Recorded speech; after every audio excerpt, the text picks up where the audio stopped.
Okay, the final item of business today is a members' business debate on motion number 7061 in the name of Alex Ferguson on the Da Vinci Challenge to be tackled by Dalbeattie High School. This debate will be concluded without any questions being put. I would invite those members who wish to speak in the debate to press the request to speak buttons now or as soon as possible. And I call on Alex Ferguson to open the debate. Mr. Ferguson, 7 minutes, please. Thank you, Presiding Officer. In 2001, a teacher at Knox Grammar School in Sydney, Australia, coordinated a series of 3 events held over 3 consecutive days, collectively designed to provide a wide range of mentally stimulating challenges to teams of pupils from schools in New South Wales. It proved to be an extremely popular concept, to the extent that in 2004, schools from several states were invited to take part in the inaugural National Da Vinci Decathlon. Now, gradually, this competition became so popular that each state in Australia now runs its own annual contest, with the winners and host schools of each state being invited to take part in the national competition, which is still held at Knox Grammar over a 3-day period every year. Clearly, this concept was one in which interest was bound to spread. And with further interest being shown from overseas, 2012 saw the inaugural International Da Vinci Decathlon tested on the host schools in Australia, run simultaneously in several countries with links via Skype. And just as the original concept started in one state and expanded across a nation, the international concept of this challenge will take a huge leap forward this year, when the first International Da Vinci Decathlon takes place overseas, or not in Australia anyway, in Milan, Italy, on the 2nd, 3rd and 4th of October. Presiding Officer, Leonardo da Vinci was, of course, one of the world's great thinkers and scholars. And back in the 15th century, it was he who identified a cerebral interconnection between the arts, anatomy, architecture, engineering and mathematics, and astronomy. And the challenges of the decathlon that has been named after him are designed to bring the concept of that interconnection to life in a way that is relevant to us here today in the 21st century. So the competition itself places a particular emphasis on higher order thinking skills, problem solving and creativity, and it does so by setting each participating team a series of 10 tasks that encompass art and poetry, cartography, code breaking, creative producers, English, engineering, mathematics and chess, philosophy, science and general knowledge. Now, the whole thing to me sounds every bit as exciting as it does challenging, Presiding Officer, and I'm sure that none of us here would want to do anything other than to encourage the further development of this great initiative. However, had it not been for the eagle-eyed observation of a young teacher at Dalbeattie High School in Dumfries and Galloway, I would certainly never have heard of this competition, and neither, I suspect, would many of the rest of us. A couple of years ago, I had the pleasure of visiting Dalbeattie High at the invitation of that teacher, Mr. Butler, to present the prizes at the end of a day of thought-provoking challenges that he had put together for the pupils, every one of whom had been obviously enthused and motivated by the tasks that had been set. Now, it's clearly Mr. Butler's penchant for this type of activity that drew him to the Da Vinci Decathlon, and completely undaunted at the thought of having to raise at least £7,000 in the last 4 months, never mind dealing with the logistics of getting a team of 10 pupils and accompanying adults to and from Milan and in October. The team from Dalbeattie High was duly entered for the decathlon and is, I'm told, the only school, I thought it was just from the UK, but the only school from the whole of Europe that is taking part. It is also the only state school to be taking part in this competition, taking on teams from Australia, the USA, India and South Africa. Now, one of the reasons I wanted to bring this debate to Parliament was rather to simply emphasise that this type of event doesn't just involve the individual participating school. Over the course of this summer, the whole town of Dalbeattie has witnessed a series of events and activities that's involved, absorbed and intrigued the entire community. Not just £7,000, over £8,000 has been raised, with a final fundraising quiz night to come this Thursday, I believe. And while some £2,500 has been raised through grants, The rest has come through a wide variety of activities, such as packaging bags in a local supermarket, a weekly sale of cakes made by the pupils, and they make good cakes in Dalbeattie. That alone has raised £350. A coffee morning, working in local charity shops, quiz sheets, individual donations, and so on. And it surely says everything about our local communities that even in these most difficult of times, they will dig deep into their pockets for a cause that they believe in. And I also think it says a huge amount about the benefits of education beyond the classroom, the benefits of teamwork, the stimulus of competition, and the unforgettable experience and benefit of social interaction between people of different nationalities and cultures. Now, I have no doubt at all that those benefits will be heaped in abundance on the intrepid team of S2, 3 and 4 pupils who will shortly leave the safe shores of Dumfries and Galloway to take on the world in Milan. And I'm quite certain that win, lose or draw, they will be different people simply for having undergone the experience. And I hope and I feel certain that they will enthuse future generations of Dalbeattie's pupils to follow their footsteps. Indeed, I would love to think that they will enthuse other Scottish, British and European schools to organise their own decathlons. And who knows, perhaps it will not be long before Dalbeattie itself plays host to the International Da Vinci Challenge. And that, of course, is very much for the future. But for now, I would simply want to offer the good wishes of the whole Chamber to the team and its supporting adults, who I'm absolutely delighted to say have been able to join us in the gallery here this evening. Presiding Officer, I am truly delighted to put this motion to the Chamber this evening. Thank you. Many thanks. I now call on Aileen MacLeod to be followed by Anne McTaggart. 4 minutes, please. Thank you, Presiding Officer. And I'd like to begin by congratulating Alex Ferguson on bringing this fantastic challenge to the Chamber this evening and thereby securing this Parliament's recognition of Dalbeattie High School students and staff for taking part in this unique challenge where they will be representing Scotland in a competition of truly international proportions. And I'm also delighted that students from Dalbeattie have made it to the Parliament this afternoon and are here to listen to the debate. And I'd like to join Alex Ferguson and welcome them to the Chamber this evening. Now, the Da Vinci Decathlon is something I'm sure most of us will not have heard much about before, since it originated in Australia and made its way to Dalbeattie, as Alex Ferguson said, through an exchange programme. And it seems to have been one of those fortunate coincidences which has opened up a new opportunity for students. And in starting to find out a bit more about the Da Vinci Decathlon, one of the things that struck me was the sheer breadth of knowledge and skills that it requires competitors to demonstrate. Each team of 8 students, as Alex Ferguson said in his contribution, must complete tasks in art and poetry, cartography, code breaking, English, engineering, mathematics and chess, philosophy, science and general knowledge, as well as being tested on whether or not they are creative producers. I have to say, Presiding Officer, that list is more than a little daunting. And every team member has to play a part in each task so that they all require a good working knowledge of all of the subjects, to my mind, making it all the more difficult. I'm not entirely sure, Presiding Officer, how many of us would necessarily excel if faced with that sort of task list, which simply underlines my admiration both for the school in being prepared to try something new and particularly for the students who will effectively represent the whole of Scotland in October. Presiding Officer, this is not just a good competition in its own right. I think that in adopting the Da Vinci Decathlon, Dalbeattie High School has found an intellectual competition and an ethos which actually fits very well with our Curriculum for Excellence and the future direction of Scottish education. After all, Curriculum for Excellence has at its core the promotion of a broad general education, interdisciplinary learning, and the instilling in our young people of the sort of transferable skills that they're likely to need in a world where many people switch careers regularly and the job for life has become increasingly rare. And the idea that people should be familiar with a wide variety of areas of knowledge is perfectly captured by the event's title. Naming any academic event after Leonardo da Vinci, probably the greatest polymath in history, the original Renaissance man, is ambitious to say the least. But the ambition that represents is, I think, very much in line with our aspirations to have an education system that is internationally respected.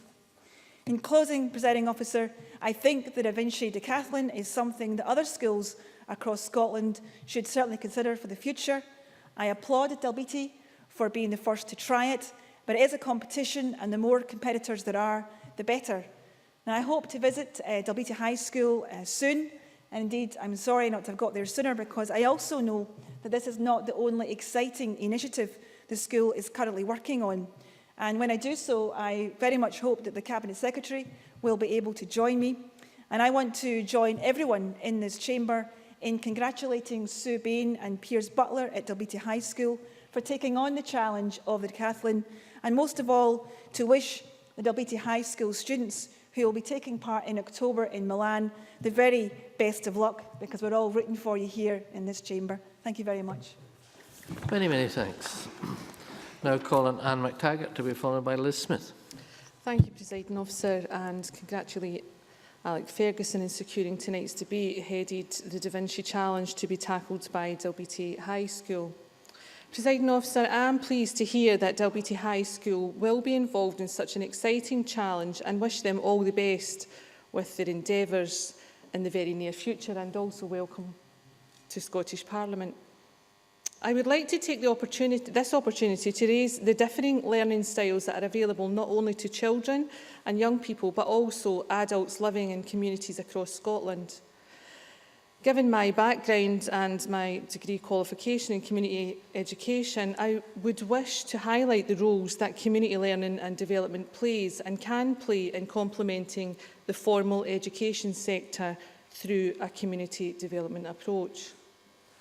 I would like to begin through setting the scene in a historical context of the origins and development of the formal education sector in Scotland. The formal school sector in Scotland has long enjoyed an international reputation as historically one of the best educated societies in the world. A tradition which again is being taken forward by Dalbeattie High School with the Da Vinci Challenge. The Act of Parliament in 1696 saw the establishment and the development of schools that were open to all boys and girls, regardless of their status. It was not until Education Scotland Act of 1872, which made schooling compulsory for children aged 5 to 13 years of age, laying the basis of the modern education system thereafter, which we currently have in Scotland today. Why the history lesson? Education in Scotland has been the subject of much myth-making as regards the openness of the system and the quality of the provision. Today's motion by Alex Ferguson shows what the young people of Scotland can achieve given the right support, as in the case in my own region in Glasgow City Council, with the City Council's Education Services establishment of the Employability and Skills Partnership team in April this year, a team which supports young people in Glasgow access vocational education while still at school. Improved access to education has been achieved through the introduction of the Comprehensive Education legislation in 1965. That attempts were made to provide adequate standards for all children in Scotland. Presiding Officer, I would like to turn to the key role which community learning and development community education can play in not only complementing but also supplementing the formal education sector. Community learning development is a way of working and supporting communities to increase the skills, confidence, networks and resources they need to tackle problems and grasp opportunities. In short, a distinct sector of education alongside schooling and further and higher education. And if you will indulge, Presiding Officer, just one other quote. The application of a community development approach to the creation of learning opportunities can identify the educational needs of the local population, plan the provision to meet this and support the needs of that particular population, promotion of alternative programmes, monitor and evaluate the planned programmes. These last 4 points were taken from a paper delivered by a former lecturer of mine and now Professor of Community Education, Ted Milburn, some 26 years ago. My request is that Ted Milburn stated in terms of community learning development over a quarter of a century ago is more than relevant today. As has been highlighted by Alex Ferguson's motion in support of the young people of Dalbeattie High School, I would say even more so, not only as complementing and supplementing the formal education sector, but also as a way of taking forward social and economic initiatives so as to tackle poverty and social deprivation, which unfortunately is still prevalent within too many communities in Scotland today. Hence the need to share good examples and good practice, such as earlier I had discussed the Glasgow City Council and the vocational training programme by them, but also by Alex Ferguson's Dalbeattie High School. And we wish them all well in their new endeavour. And I hope they do come back to tell us that they are champions. Thank you. Indeed. Many, many thanks. I now call on Liz Smith, after which we'll move to the closing speech from the Cabinet Secretary. Deputy Presiding Officer, could I first of all congratulate Alex Ferguson on securing the debate, but also congratulate the staff and pupils of Dalbeattie High School. I think you're off on a very exciting adventure, and good luck to you all. While I had heard of the Da Vinci decathlon from a former pupil of mine who's out in Australia on a gap year, I certainly didn't know much about the detail until prompted by this debate and by the initiative shown by the school. Leonardo da Vinci always said that the principles for the development of a complete mind were to study the science of art and study the art of science. Develop your senses, he said, and learn how to see. Realise that everything else connects to everything else. He was, of course, one of the world's great polymaths: painter, sculptor, architect, musician, engineer, inventor, writer, cartographer, the list goes on. He had an all-round genius because he understood that the world's interconnections in their most complex detail. He was a true Renaissance man. And indeed, who knows, he might even have been the first proponent of the curriculum for excellence. I think what is probably the most attractive aspect of his life was his ever-present quest for knowledge and a deeper understanding of the human behaviours and emotions that went with it. Learning would not just be never-ending, but it would be constantly enriched. Not for him the contentment with teaching to the principles of orthodoxy. Closed minds were not inquiring minds. And so as the young people from Dalbeattie High School fly off to Italy in the October recess, they will be faced with both an unusual and a rigorous challenge which will test their skills to the limit. As has been mentioned, the Da Vinci Decathlon began in 2005 as an exciting offshoot of the very successful Da Vinci programme for the gifted and talented students at the Knox Grammar School in Sydney. The challenge, which is designed to test and celebrate the higher level academic gifts in a competitive environment, is of course run in the true spirit of the Olympic Decathlon, the competition which is the ultimate test for athletes across many disciplines. It is a test of skill, resilience, mental and physical stamina, and of course of character. The success of the Da Vinci Decathlon in Australia has been hugely impressive, and it has clearly caught the imagination of the young people in Australia as well as their parents, and I understand many businesses. For them, the competition has proved such a success because of the rounded approach to learning which it brings to challenge these young people. As a member of the Education Committee in this Parliament, I am acutely aware of the constant refrain from employers in this country that we must do more to promote young people with the skills which cross several boundaries and disciplines, and most especially in what come to be known as the STEM subjects. We need many more Scottish pupils to look to a future career in engineering and the sciences, and the Da Vinci Challenge promotes exactly the sort of subjects we need to encourage more enthusiastically.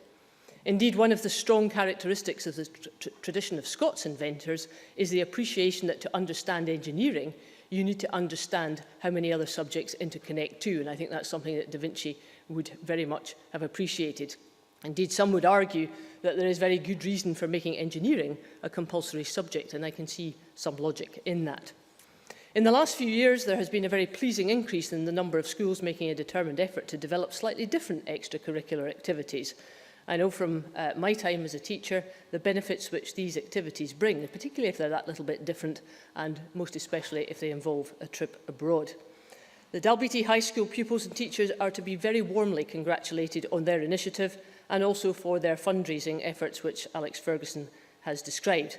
They have clearly put in a power of work in this respect, and it is a great honour for them not only to be the only Scottish school but one in Europe. I wish them every success, and I hope that this may be the start of a much wider uptake of Scottish schools and the Da Vinci Challenge. Many thanks. I now call on the Scottish Parliament's very own Renaissance man, Cabinet Secretary Mike Russell. How very kind of you, Deputy Presiding Officer. I'm very delighted to respond to this motion and to congratulate Alec Ferguson on having achieved its debate, but particularly to congratulate the team that is going from Dalbeattie. As a former South of Scotland member of the Scottish Parliament, I know that you can learn a great deal from the South of Scotland. I also know that the baking in Dalbeattie is very good, though I regret that none has been brought here for us to sample today. But I am certainly astonished to discover the amazing range of things that these young people are going to have to meet and overcome when they go to Milan. I think it is appropriate that we commend all of them and we wish them the best of luck. And with your permission, Presiding Officer, I'm going to give them a name check. Jenna Miller, Matthew Campbell, Amy Scobie, Georgina Murray, Emma Forsyth, Ailsa O'Donoghue, Rhiannon Gerard, Isla Parker, Catherine Kellett and Alec Lamy. And the team leaders who are going to Milan, Piers Butler and Samantha Campbell. The observing amongst you will notice that there are 9 girls and 1 boy in this team. No doubt in time there will be members on this bench who will be arguing for gender balance in the Da Vinci competition. But this is a very good start and I commend them for it. I have to say that I was unaware of this challenge, but so were my officials when this debate arose. And I think it is fascinating that such an idea should come by means of an exchange teacher to Dalbeattie, one Zach Inward. I couldn't believe the name, but it is Zach Inward who brought this to Dalbeattie and encouraged them to take part. And the idea that an exchange from Knox, again a wonderfully named school, to Dalbeattie and then to Milan says something about the world in which we live and the interconnected nature of that world. And our education system in Scotland is an interconnected system. It is a system now that focuses on higher order thinking skills, problem solving, teamwork and creativity. And that is precisely what this team is going to have to show and undertake when they're in Milan. Their task will range from engineering to philosophy to code breaking to cartography, taking in science, English, art and poetry. And all of that to compete and, as Anne McTaggart has said, hopefully to win.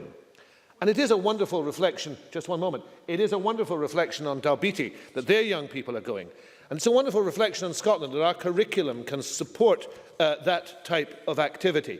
When I think of Da Vinci, as all of us do in this chamber from time to time, I'm sure, we think of that logo, the Vitruvian man, the man in 2 different positions. And maybe that should be the logo for Curriculum for Excellence, because it is about perfect proportion, and it is about interchangeability, and it is about connections. So thank you for drawing our attention to that, and thank you for reminding us of the importance of interconnectivity within our education system. I give way to the member. Nigel Donne. Da Vinci's challenge, we are told, is clearly for the bright and bold. Not only must you read a map, you'll need to be a thinking chap. Can the CabSec let me know which way he thinks the thing will go? Are we all in time to find our schools thus test each eager mind? Cabinet Secretary.